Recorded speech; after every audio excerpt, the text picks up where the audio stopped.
Good morning, colleagues. It's about a good day already.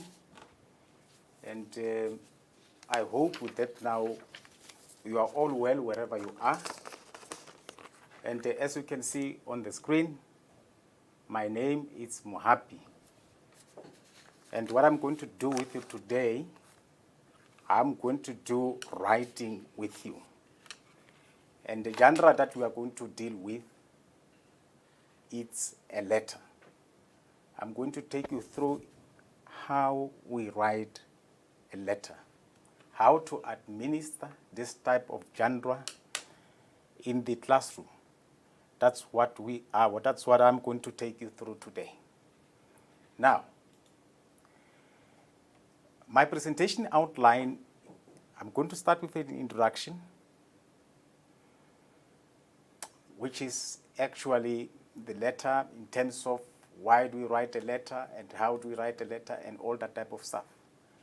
And then I'm going to do the writing and presenting background of writing in general. How do we do writing and that? And I'm going to take you to writing a letter. And I also have this, what I call, let's get to class, where now I do a demonstration of what I'm working on. So this is basically how we are going to go about. And let me get into the business of the day already. Now we have writing and presenting background, which I thought it to be important to share this with you. And it's where now I give a definition of what writing is. And we say writing is a powerful instrument of communication that allows learners to construct and communicate thoughts and ideas coherently. This is writing. Writing, the purpose is for communication. But when you communicate, you need to say what you are saying coherently, with much logic and understanding. Now, when we do writing, it is important for us to scaffold using the writing frames. It becomes quite easier for learners that when they have a writing frame, the writing becomes much more easier for them. So we need to provide our learners with the writing frames of different genres that we deal with in the classroom. And that will make their work a little bit more easier. And then we have frequent writing practices across a variety of contexts, enables learners to communicate functionally and creatively. So writing is a process and it needs to be practiced time and again. We can't stop at any point and say, I have written, now it's enough. We don't get to that point of saying it's enough. For each and every grade, even at tertiary level, there is a lot of writing that happens. Until you get out of school, you will still be continuing with writing. Now, if you put that as a practice, it's going to work very well for you. Writing enables learners to think about grammar and spelling. Very important. Remember, colleagues, with all the genres that we deal with, grammar and spelling plays a very important role for us to be able to achieve the outcomes that we expect to achieve. We need to be mindful of grammar. We also need to be mindful of spelling. Those two are very important. It enables learners to process the language and speed acquisition. In other words, as they write, they are in a position to process the language. Remember that now, for us to be able to write a meaningful text, we need to have management or competence in terms of language skills, in terms of language, grammar and spelling. And this will speed up language acquisition. In the intermediate phase, writing is scaffolded through the use of writing frame. And I want to emphasize this, colleagues, that for learners to get to grade 7, it means those learners have been to the previous grades. And during the previous grades, grade 5, grade 6, grade 4, there is a lot of scaffolding that happens. And this is in the form of providing learners with writing frames for them to be able, one, to identify different types of genres, because a writing frame is going to isolate one genre from one another. And also, it will also help them with the features of each genre. So the writing frames are very important in the intermediate phase to use, so that by the time these learners get to the senior phase, here it's where now we say learners are expected to write particular text independently. So you'll see that now in the senior phase, although the writing frames are still relevant and should still be used, but the extent in which these tools are used is not as intense as it is in the intermediate phase, because we work on assumption. Assumption will say at grade 7, learners are much better accustomed to different writing frames. So it's very important, colleagues. Now writing, a powerful, what happened now, let me check what happened here. Why did it go back now? Okay. A good writing is a skill that needs to be developed and supported. And colleagues, remember, I say a good writing is a skill that needs to be developed and supported. So for learners to be able to write well, to write meaningful texts, to write effectively, it means learners have to read a lot. You won't be in a position to write well if you don't read enough, because reading is an important source of input in as far as writing is concerned. So learners who read a lot, they become better writers. Reading informs writing a lot. A writing process is important. However, not every step of the process will be used on every occasion. I just want to emphasize this. We are in grade 7 now, and we are going to deal with a letter. And you'll see how we go about that one. That not every step of the writing process will be important for each and every genre that you deal with.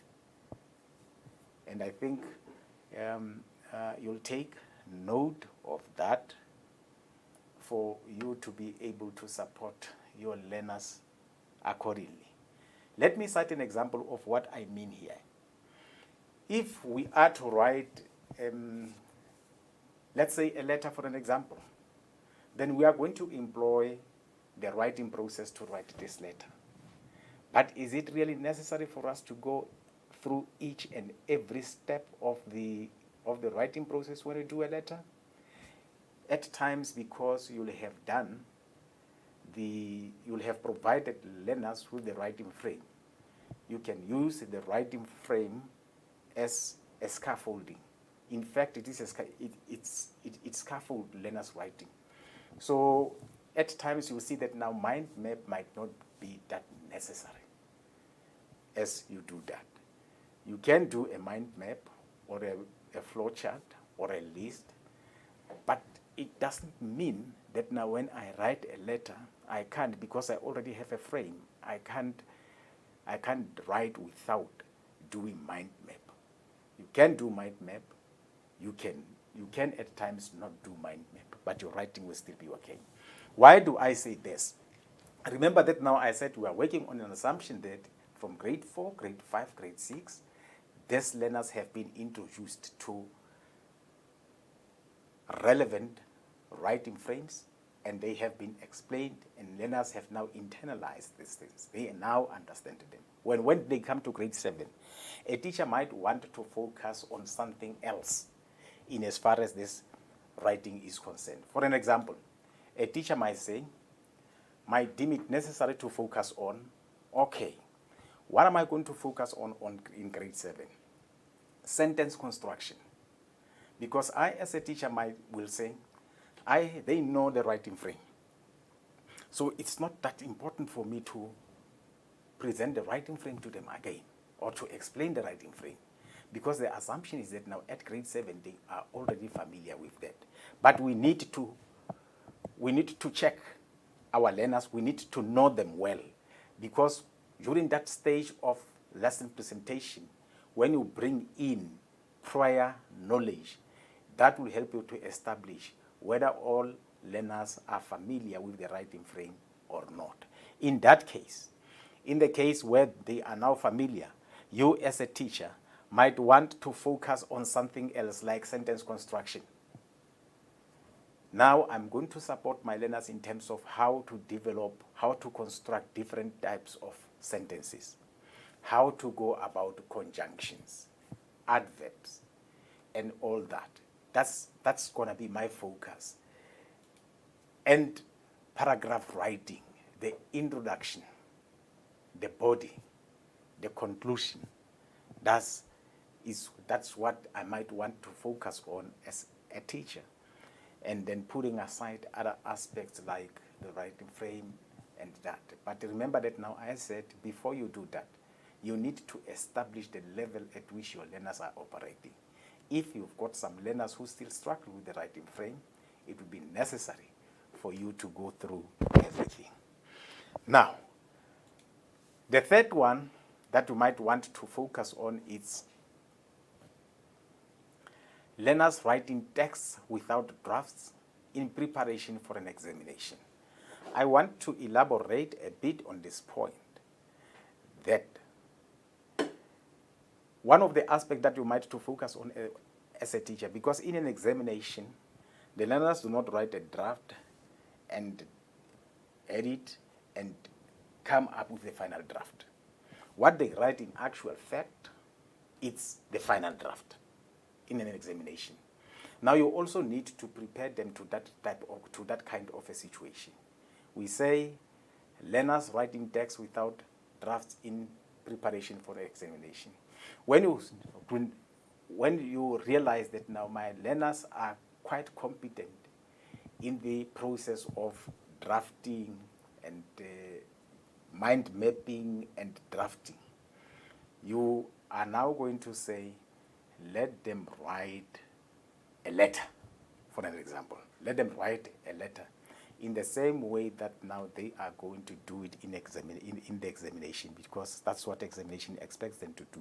Now they will write a letter as you prepare them for examination. It's a point of not with every genre. I'm going to follow every step of the writing process. There are those steps that you will skip, but you'll still have to employ the writing process in your writing. I want you to get me very well there. I'm not saying scrap the writing process, because at the end of the day, if you do not follow the writing process, the product is going to be something else that we can't even describe here. Follow a writing process, but you'll decide on which steps of the writing process are you going to employ when you write your own letter. Now, let's move over to the writing a letter now. When you write a letter, it's very important for you to focus on the format of the letter and the style. Remember that now we have the format for each and every genre. We have a style also. On top of that, we've got the target audience. Who are my audience? As I write this letter, the purpose, what is the purpose of writing this letter? Paragraph cohesion as you write. The paragraph need to give to, it's a relay. They give into one another. That relay we have to see in the paragraph that you formulate as you write a letter. Also important, we talk about the word choice. When you write to your principal, when you write to your teacher, it's not the same word of choice. It's going to be different. Like when you write to your peer or a friend, it's going to be quite a different story. In other words, the word choice is also very important. It has to suit the type of letter that you write. Now the writing process says to us, planning. We need to plan. Now are you going to do a mind map? There is nothing wrong. You can just use a frame as part of the planning. In other words, what I'm saying is at times you can substitute a mind map with a frame, because the frame already gives the structure of how it is going to be. But it's important, it's very important to say, but I use this frame. How am I going to put my points in order? How am I going to stick to the given topic? It's very important. Now you move to the second step of drafting. Drafting says, now I have my rough letter, here it is. What is it that needs to be corrected? How am I going to improve my letter? When you have your first draft, you are going to improve your letter or your writing by revising, by editing, and by proofreading. You have the draft of your letter. Now what you do, you revise. When you revise, you look at the logic of the points that you have presented. Whether are they in the correct order? Are they giving into one another? That's what you look at. At times you look at the sentence construction. Are my sentences well constructed? Did I use different type of sentences? My conjunctions. Am I not repeating the noun when I have used a conjunction like and? Because I have to, after and, then it has to be a pronoun that follows. So that's revision that we do. The sentences, are they correctly structured? Are they without mistakes? My points, are my points giving into one another for it to give a coherent paragraph and a coherent writing at the end of the day? Remember that now when we talk of a coherent, our points are not mixed up, but they are in a particular order that the reader will be able to follow and comprehend. That is very important. Now I come to my editing. Editing, mainly the focus is on the punctuation. Did I use punctuation correctly?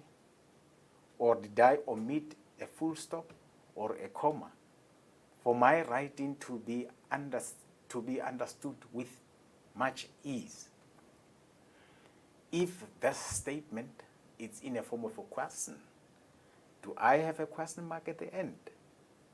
All those, it's what we do when we do editing. And also very important, spelling. Is my spelling correct? Did I spell all this correctly? You go through that. In other words, before you give or you hand your work over to another learner, you've got to make sure that now you did the spade work. You don't give, let's say for an example, you want another learner to check your writing, whether it is right or correctly written. You've got to do the spade work first. You do revising yourself, you do editing yourself, you do proofreading before you present it to a learner or to a teacher. Remember that now at times it's very important when you give this work to a learner and then you edit another learner's work, that helps a lot in terms of understanding the type of genre that you are working on. It also assists you to master your language better.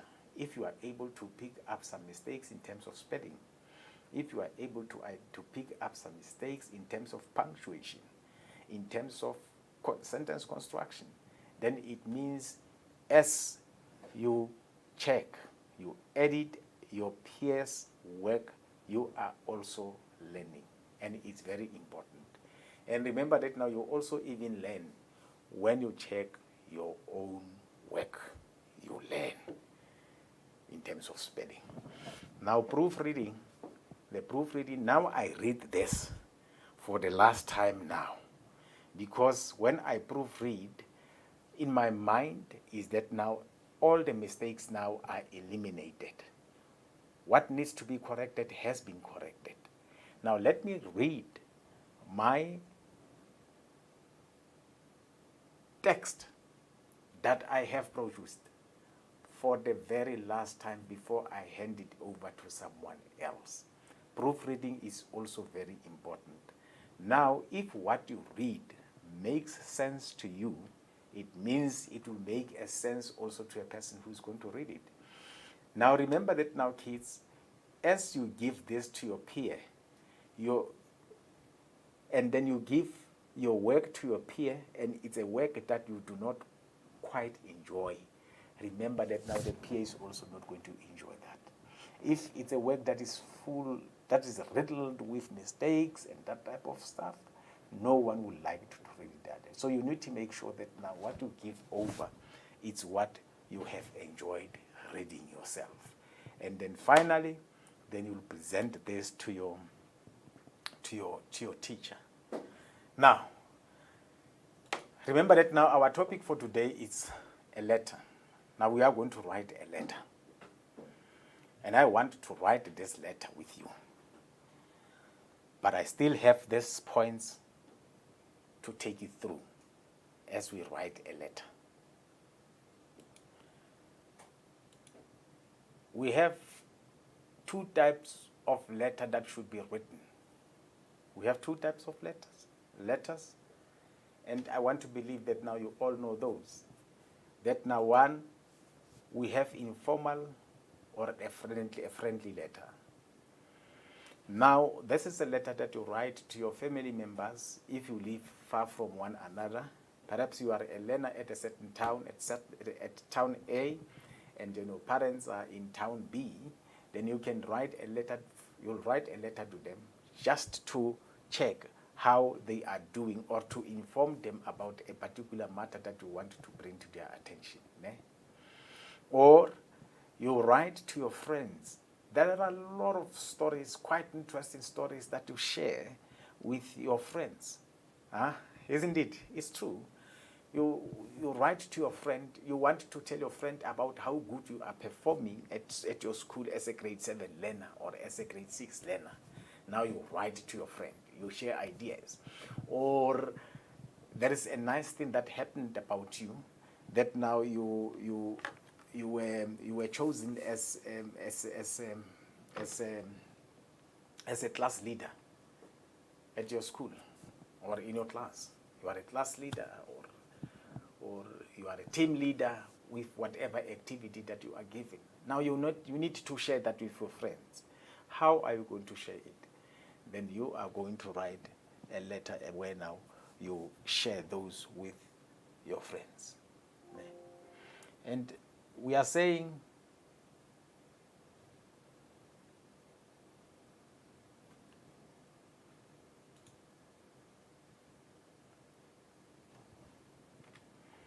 okay.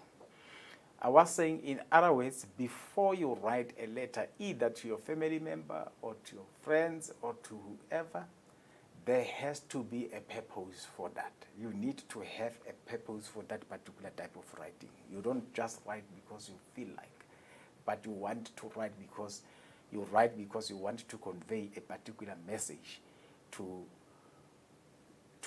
the recipient, whoever is going to receive your letter. That's very important. That's friendly letter. Now, the second type of letter that we talk about in our grade is a formal letter. A formal letter, you can write a formal letter to companies. You write letter if, okay, this is actually for those who have passed matric to the universities, where now they make an application to be admitted. And then when you write to companies, you can write to, like, for instance, you'll see the example that we're going to do where now you write to a municipality, or you write to a particular company where now you ask for a sponsor because at your school you have a debating team that's traveling quite a lot.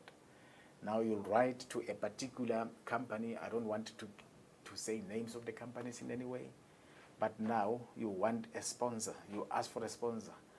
Now you'll write to that company where you'll ask for it. At times you may even ask, you may even write to ask for donations. That's very important. You may even write to ask for donations. So that's actually what we write a formal letter for. Now what we are going to do, we will look at the two letters, and we need to make a distinction in terms of the differences that are there between these two types of letters. But we'll get to that when it comes to the writing frames. As many of you might have this question in mind, a friendly letter or informal letter has largely been replaced by electronic media, isn't it? People do not quite write letters nowadays because the technology is so much advanced. So, but there is still a need.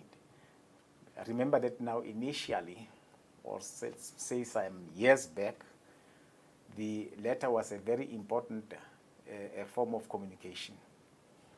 If one is living in, like for instance, one is living in Bloemfontein, but his or her parents are in Bethlehem, what do you do? Then one would write a letter and then take it to the post office so that now it would be delivered to Bethlehem for your parents to get what your concern is. Now one will also look at perhaps the advantage would be by the time they receive a letter, your problem will have been solved or will have been worsened. Hence now we say people do not quite use letters to write to their friends or their families in the larger scale like it was in the past. Now we use SMSs, we use emails. There are a lot of social media that we use to communicate now. But we say it's very important for you to know how to write an informal letter, because the informal letter is still relevant. Although not to the extent that it was earlier, but it's still relevant. We still have to use that. The formal letter should be written, sent off, and awaits a reply. Now, formal letter, I think many people in their field of work, many people in the structures, different structures that they belong in, they still write letters in the form of formal letter.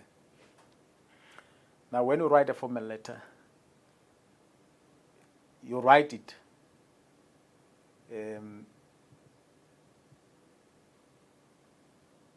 you expect or you await a reply thereafter. Let's say you write a letter where now you apply for admission at a certain school. What do you expect at the end of the day? You expect a response or a reply to come back to you, which is very important.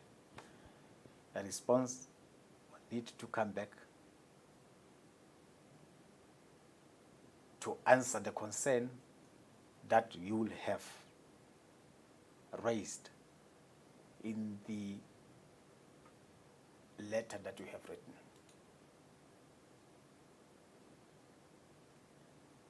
Now, kinds of formal letters, like I indicated when I was talking about writing to companies, we have a letter of application, a letter to the editor of a magazine or a newspaper, or even a letter to your local newspaper. I know in Bethlehem there is this local newspaper. It's called An Issue, and you access it freely. Now you might write with regard to one of the items raised in the issue that you like to have more information on, and then you'll go with that.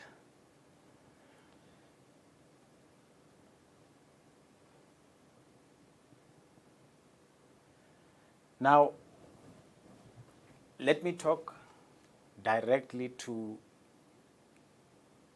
the learners now. As I have indicated that now we've got different types of learners, different types of letters, different types of letters. Now, I'm going to,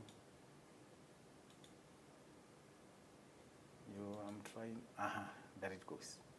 Let's get to class. I have this item that I call let's get to class, because this is where now I talk to learners directly in terms of what is it that they have to do when they write a letter. This is where now I talk to teachers in terms of how to go about teaching a particular concept in the classroom. Now, let's get to class. I'm going to display to you a frame for a friendly letter.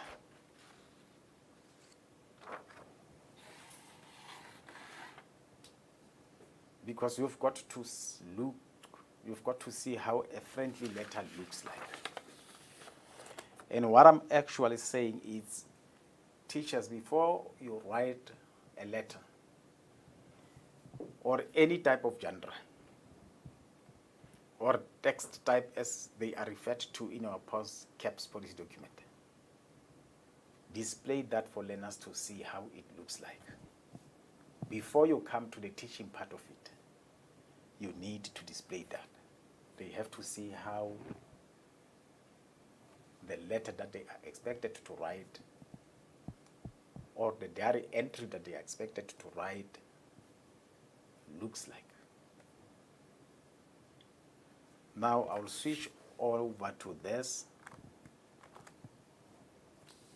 and say to you, this is a writing frame for a friendly letter. Remember that now I said to you, I'm going to make a distinction between these two types of letters. A friendly letter and a formal letter.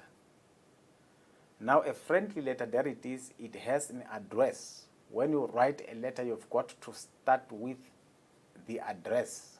It's very important.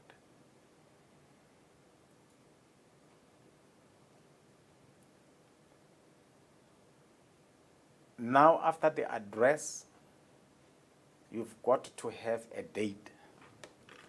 As you can see here, we've got a date on which this letter was written. The 26th of February 2010. It's an old letter, but still relevant.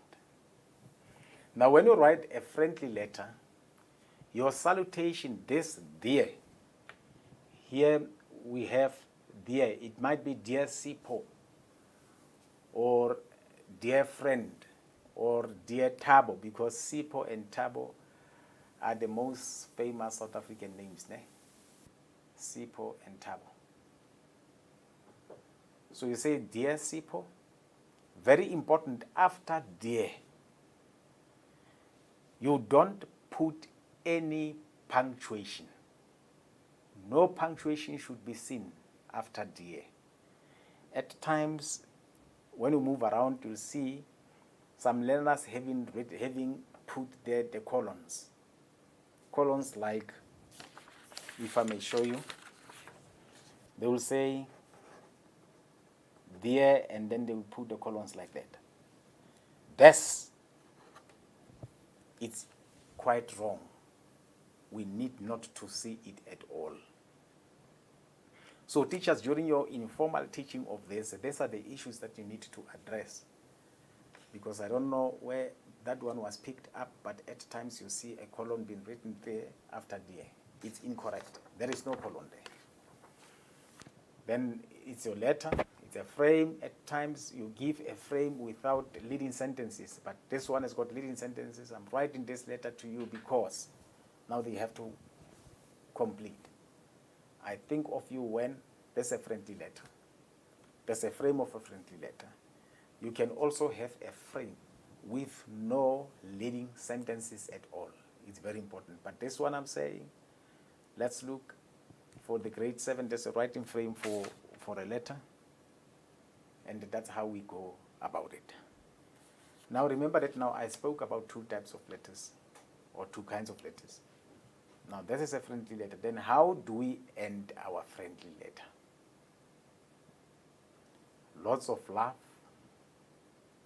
Yours. Your friend. If you were writing to your parents, your daughter. If you're writing to your uncle, your niece, whatever. In other words, we've got more freedom in terms of how to, this is called a conclusion. How do we conclude our letter? You say lots of love, then you write your name, Tabo or Sipo, with no punctuation at all. Very important, look here. There is no punctuation here. You'll only get punctuation when you do your introduction and the body.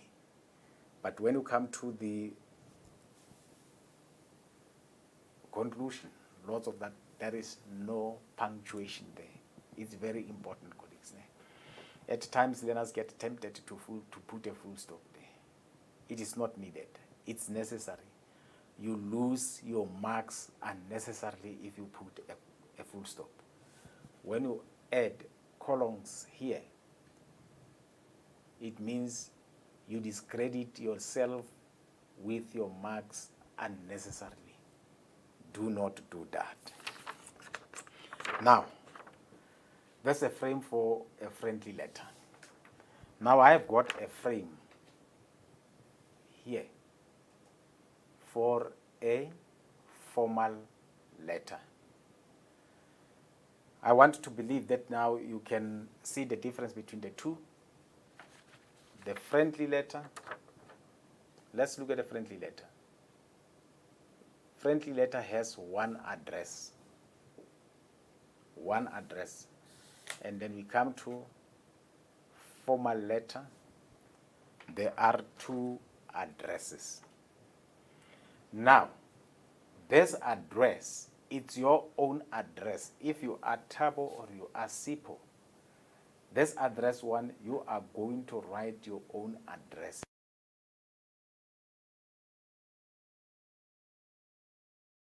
Yeah. Okay, thank you very much. Okay. Now, we've got the second address. We've got the second address here. Now what you do, with this first address, you still need to write date here.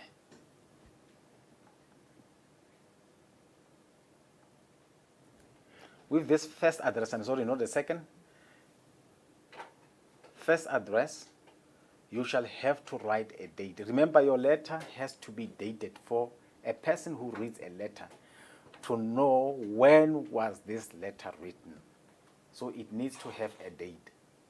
Now, in some instances, you'll find that now after address, some authors will skip a line before they write a date.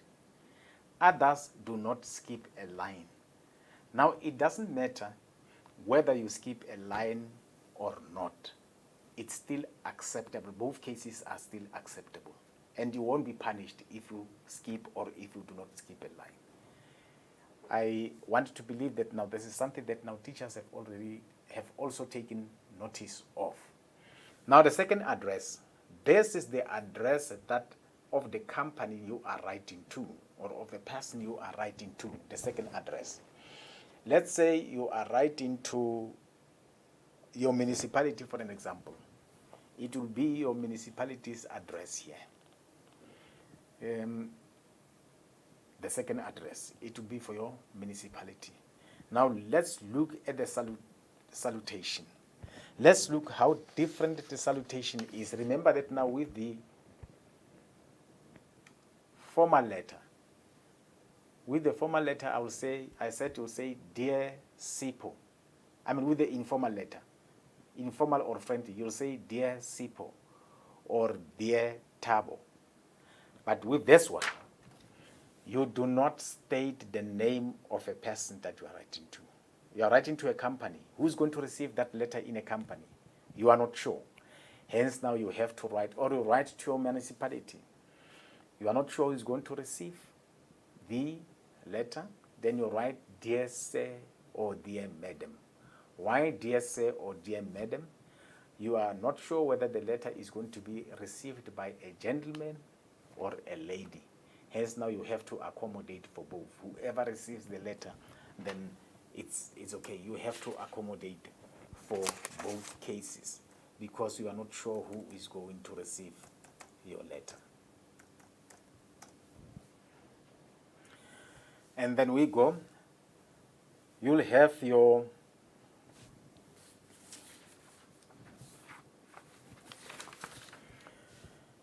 then after this, you'll have you can have here, you can skip a line. You can skip a line and have the heading of what you are writing about. If you are writing to municipality, you'll write here, complained about collection of refuse. Or complained about a leaking pipe. Then you'll write there. It's in other words, you give a heading to your letter. Then you skip a line, you write your paragraph. Now the difference also between the two, when you write a formal letter, you've got to be brief and straight to the point. There are no the hellos and I miss you. We don't have that. We don't have how was your weekend. We don't have that. You state your point briefly, but clearly. You get to the point. So in many times than not, you'll find that now the formal letter is not going to be as long as the informal letter. Because during the informal letter, when you write an informal letter, there is more room to communicate and also trying to bring in an element of entertainment in what you are writing, an element of fun in what you are writing. But when you write a formal letter, you've got to be straight to the point, very brief, but be very clear. And then let's look at the conclusion. Now you have yours faithfully, Leseba MA. It is not lots of love anymore. It's not your friend anymore. But now, because you are writing to a company that does not even know you, you are writing to a company that wants those people to listen to you, to take what you have written seriously, your concerns that you have raised. they need to be taken seriously. You need to show a lot of respect in terms of how you end your letter. It's yours faithfully, Leseba. Or it might be yours faithfully, Thabo Leseba. You don't just say yours faithfully, Thabo. It's a formal letter. You don't just put in your name, your first name there, Thabo. It does not look nice. Also, it does not look much respectable in that way. So if you wanted to take your concerns to be registered seriously, you need to have your surname and initials. Or if you do not have your surname and initials, you have your name and surname, a name in full and your surname. Now can you see the difference now that we have between a formal and informal letter? This is the one has got two addresses, and then it's dear sir, dear madam, and then it's a topic of what you are writing about.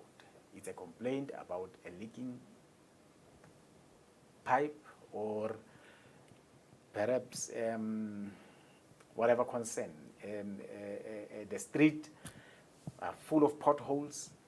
Now you want to bring that to the attention of the municipality.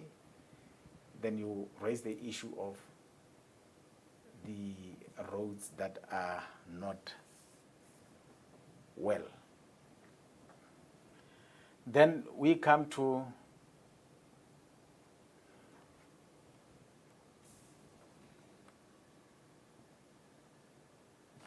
now. Remember that now, because we spoke about two letters, I now just want to show you this. This is now a fully written letter.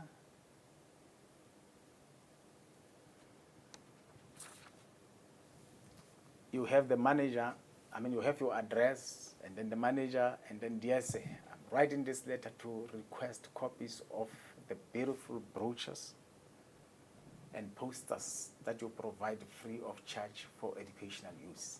My name is Lindy Ngosi, and I teach grade 7 learners at the Blue Hills Primary School. We are doing a project about water, and I need learning material to enrich the lessons I have planned. It is also very useful to have information about our own water supply, as this makes the project both more interesting and more relevant to the learners. I have heard about the wonderful material you produce and would be most grateful if you could send copies of the above to the above address. There are 40 learners in my class, and I would like to give each learner his or her own material to work on. Yours faithfully, Ngosi. Now that is now a formal letter that you write. That's how a formal letter looks like. Now remember that now we said when you write a letter, there is a purpose. Why do you write a letter? So in that case, it's a request for, in that case we say, it's a request for brochures.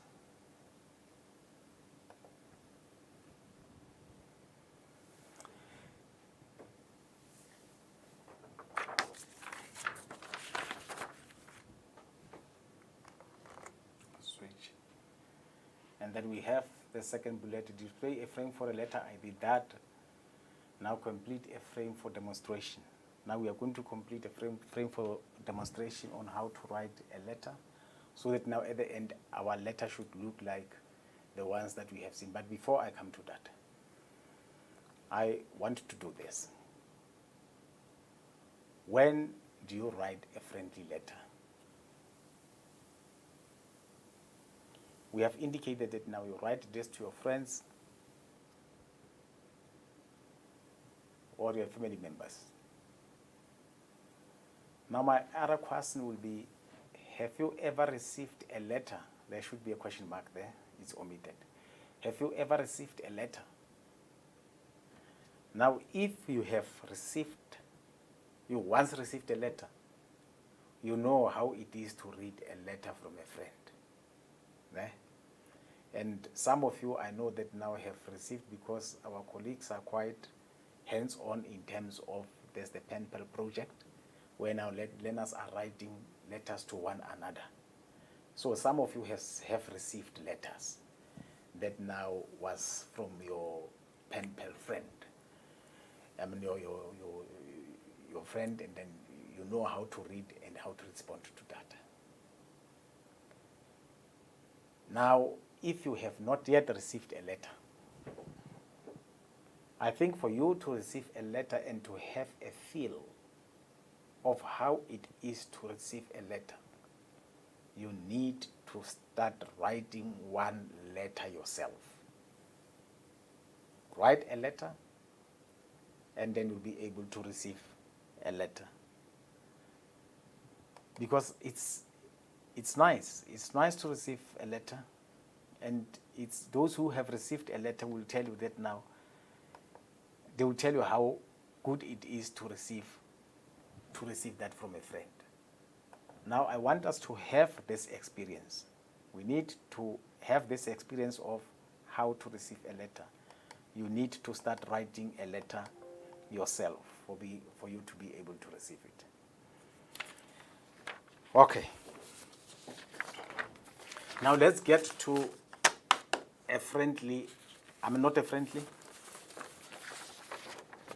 we are now getting to a formal letter, where now we write it in the classroom. If you remember well, we had this. Now complete a frame for demonstration. Now you have your own letter here.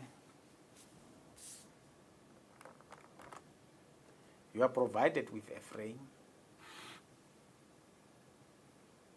Now you've got to write a letter. Remember that now you'll start with your own address. My address, for an example, will be P.O. Box.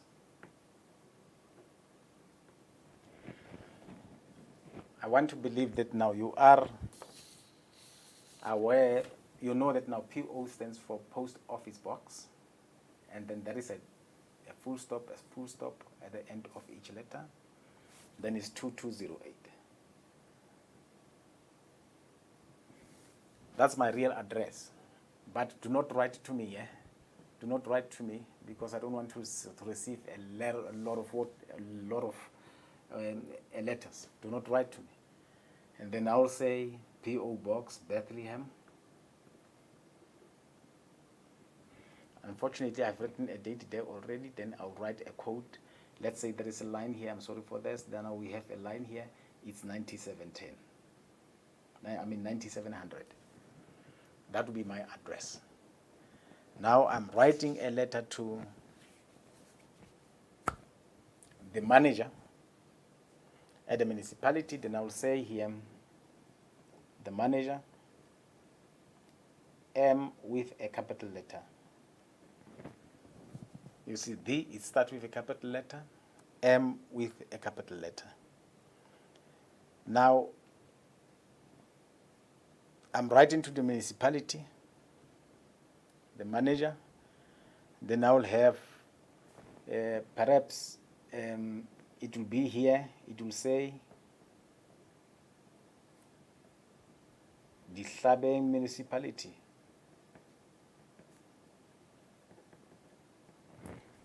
It will be the manager, the Dihlabeng municipality, and then here you'll write a town. Now, I want you to listen to this, because at times it differs with different writers. When you write a town and you use capital letters, like for instance, I have Bethlehem here.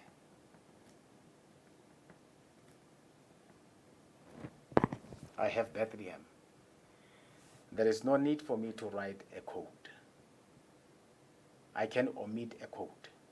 It's okay.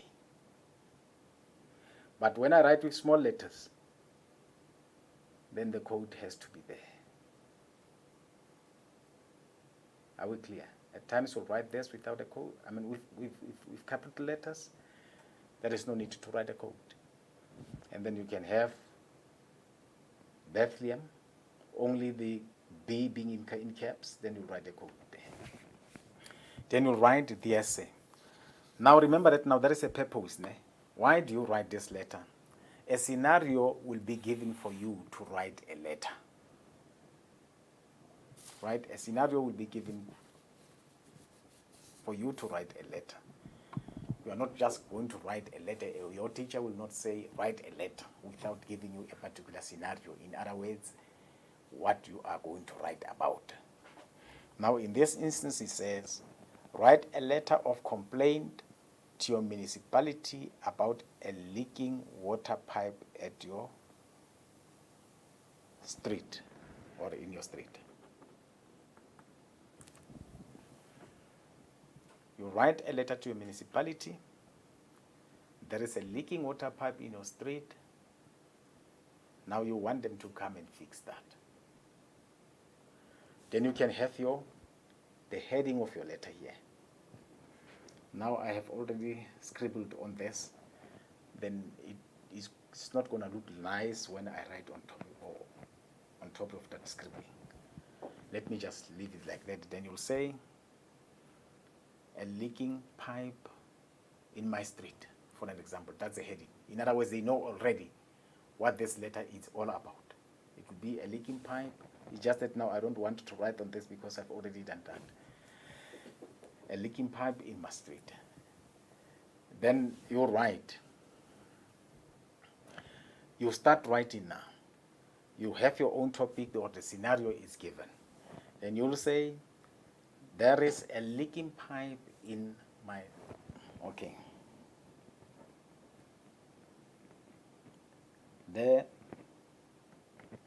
is a leaking pipe in my street. Okay, let me write it in full. I just wanted it to be brief because of time. I see that now time is going to catch up with me, but I'll just do it like this. There is a leaking pipe in my street. This has been going on for a week now. The water is running directly into my yard.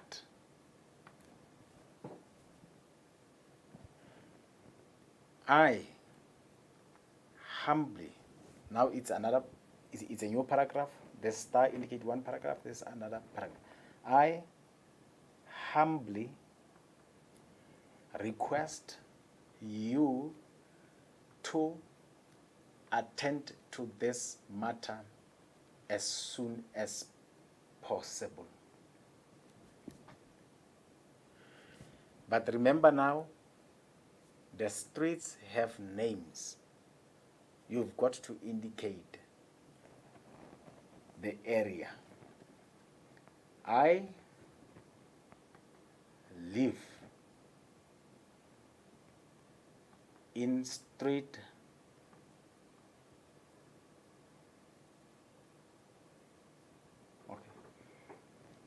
I live, let's say I live at, what's the name of your location? Perhaps your name of your location is Phumula Mqasha.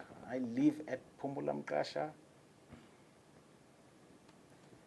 at street Makwenyele. Then you have to write the name of the street also. At street Makwenyele. Makwenyele. And you say, my house number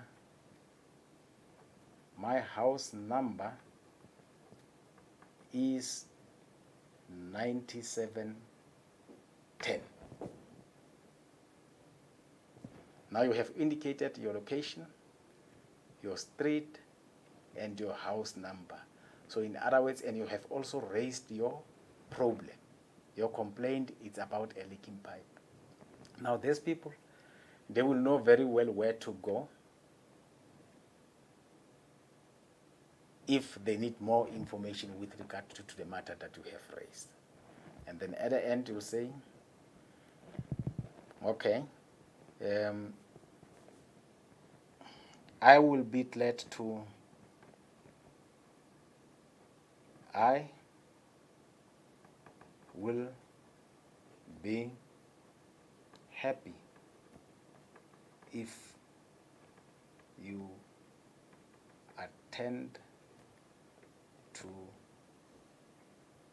my concern or my complaint, as soon as you can. Yours faithfully, Leseba.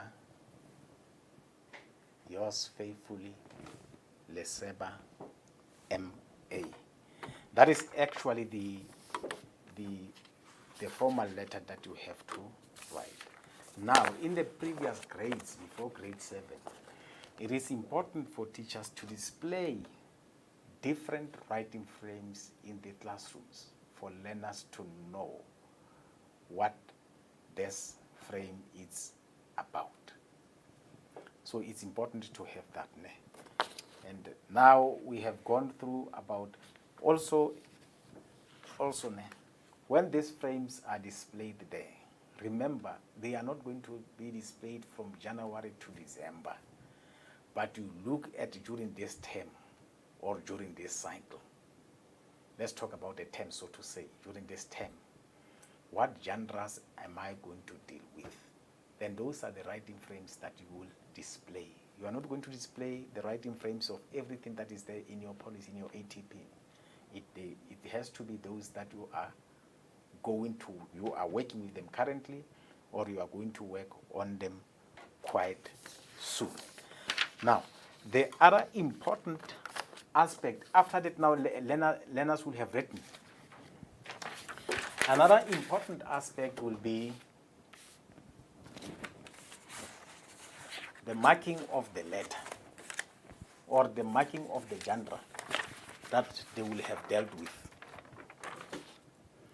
Now remember that now they have written. Now you have to mark. Teachers, please ensure that the feedback that you give to your learners is developmental, is assisting, is corrective. In other words, it helps them to correct their own mistakes and to improve their writing. Also very important, the tool that you are going to use has to talk to what you want to achieve. Now, when you look at your policy document will give you some sub-skills in terms of what is it that you are expected to address, in terms of the skills that learners are expected to demonstrate at the end. Now, you've got to look at that. When you formulate your tool must be formulated in such a way that now it's going to be possible for you to achieve the policy requirements. And on that note, I want to end here. And I want to say to you, writing is a process. We need to engage on this one for as long as we can. It's only through frequent practice that learners will become better authors, that will become better writers. Because even us as teachers, we still have to practice writing. Now, on that note, you need to say, for me to be able to write interesting texts, I have to read. Remember we said reading is an important source for writing.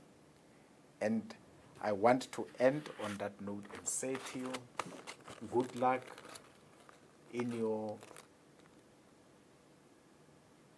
classrooms, good luck in your work, in your respective schools, wherever you are. Do your best, always. And even if you might have learners who are challenged in terms of the skills, do not give up. Be there for them. I thank you all.